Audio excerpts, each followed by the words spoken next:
6 de la tarde con 23 minutos. La población que no puede adquirir una canasta básica con sus ingresos laborales aumentó de 39.3 a 39.8% entre el tercer y el cuarto trimestre del 2018. Así lo informa el CONEVAL, el Consejo Nacional de Evaluación de la Política de Desarrollo Social.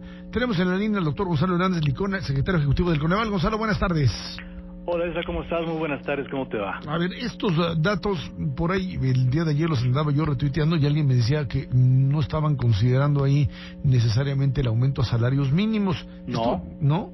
No. Acuérdate, este es un dato del cuarto trimestre de 2018. Uh-huh. O sea, la información, el INEGI publica esta encuesta de ocupación y empleo cada trimestre. Entonces, el trimestre se acabó en diciembre y dieron a conocer la información ayer, ¿no? Entonces siempre va con un mes y unos días de diferencia, ¿no? Entonces eso se refiere al cuarto trimestre de 2018 todavía, ¿no? ¿Qué pasó en el cuarto trimestre? Pues pasó varias cosas, entre otras, pues el empleo no le fue tan bien en el promedio del periodo, ¿no? Y la inflación rebotó un poquito y eso nos llevó a que el poder adquisitivo del ingreso laboral hubiera bajado 1.2%, y eso en parte también explica por qué pues esta cosa que le hemos llamado pobreza laboral haya subido de 39.3 a 39.8, pero sigue siendo el cuarto trimestre de 2018.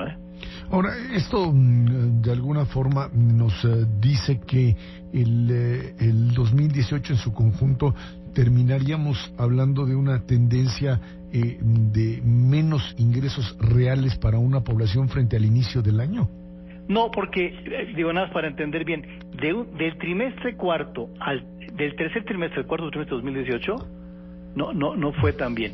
Pero respecto al año anterior, el cuarto trimestre, ahí nos fue un poquito mejor, porque eso lo que implicó fue un aumento del ingreso laboral de 2.9%. Entonces aquí dimos para que la población entienda, no nos fue muy bien comparando el tercer trimestre con el cuarto trimestre, pero nos fue mejor comparando el cuarto trimestre de 2017 con el cuarto trimestre de 2018.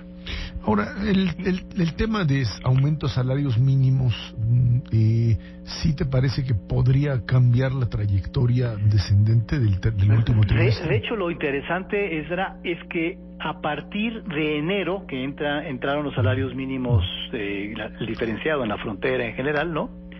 Eso empezó en enero y bueno, se queda todo el año, ¿no? Entonces, lo que va a ser interesante es, dentro de 3 meses, cuando el INEGI dé a conocer la encuesta de ocupación y empleo del primer trimestre de 2019, va a ser muy interesante ver efectos posibles del salario mínimo sobre estas variables, ¿no? Preguntas tales como, ¿hasta qué punto el incremento del salario mínimo le favoreció el ingreso laboral o le ganó a la inflación del primer trimestre? ¿Hasta qué punto el empleo se mantuvo? ¿Hasta qué punto en la frontera, si fue casi un 100% de incremento, eso pudo haber o no afectado el empleo? Entonces, ese conjunto de elementos va a ser interesante verlo. Así de a priori, no es tan fácil pronosticar qué va a pasar. Digamos, ojalá que la dinámica favorezca pues tanto el ingreso laboral como el empleo, ¿no? Ahora, en el tema de combate a la pobreza, este tipo de programas como que pues ha sido así el emblema de este país durante mucho tiempo, era solidaridad, progresa, oportunidades, etcétera, hablaba de transferencias directas de recursos a la población, y que esto incluso se le daba a las madres de familia, etcétera, y esto habíamos dicho ayudaba a mantener o a evitar una mayor caída en los niveles de pobreza, y pues era algo así como el piso desde donde se podría brincar hacia mejores niveles de vida. No siempre nos funcionaron, porque mientras esto no esté conectado directamente con lo que podríamos llamar una estructura de empleo, pues esto no funciona.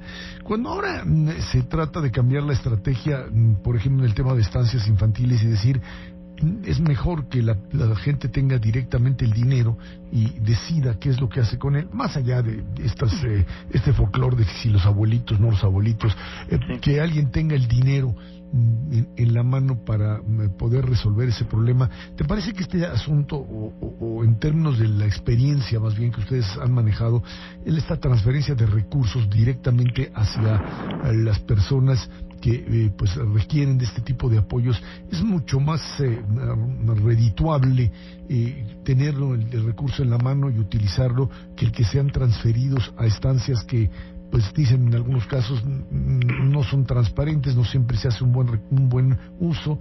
¿Cuál sería la estrategia adecuada? Mira, hay dos respuestas, a ver si las podemos tratar las dos. La primera es que efectivamente en Prospera se le daba a las familias una transferencia en efectivo, y no se le dice que tiene que hacer con ese dinero. Pueden usarlo como crean conveniente esa familia, ¿no?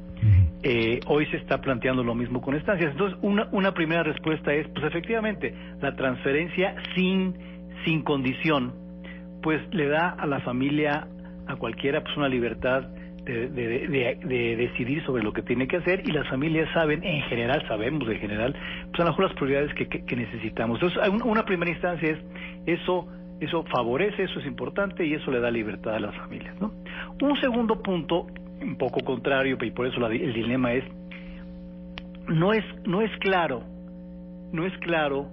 que las familias lo usen exactamente como quisiéramos nosotros pensar desde el inicio, ¿no? Entonces, no es exactamente claro que ese dinero se vaya en la segunda ocasión a las estancias o las guarderías, por varias razones, porque las familias tienen múltiples objetivos, pero segundo,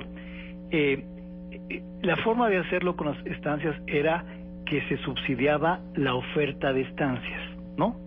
Entonces, para cumplir los derechos, el efectivo ayuda, pero también que haya una oferta de servicios de calidad ayuda a completar el derecho, Ezra. Entonces, aquí la pregunta es, ¿de qué manera nos aseguramos que haya oferta suficiente para que las familias, sobre todo más pobres, tengan no solamente el efectivo que va a ayudar, sino también la posibilidad de que haya a su alrededor una oferta de estancias para la población? Entonces, ese es un poquito, me parece que el dilema es ese. En el caso de las estancias, si se va a usar o no para ese fin.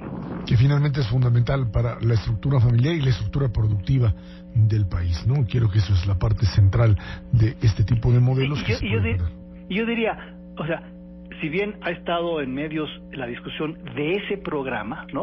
Me parece que la pregunta más relevante es, más allá de defender o no ese programa presupuestario, es de qué manera haremos frente como mexicanos al hecho de poderle dar a las mujeres, sobre todo, mayor libertad de hacer con su tiempo lo que los hombres sí podemos hacer en general, ¿no? Y eso es fundamental en una... Entonces, con este programa o sin este programa, si hubiera una estrategia muy clara para eso, pues entonces ya el programa, ya pasa a segundo término, porque tendríamos una estrategia más completa o más amplia o lo que se quiera ver, ¿no?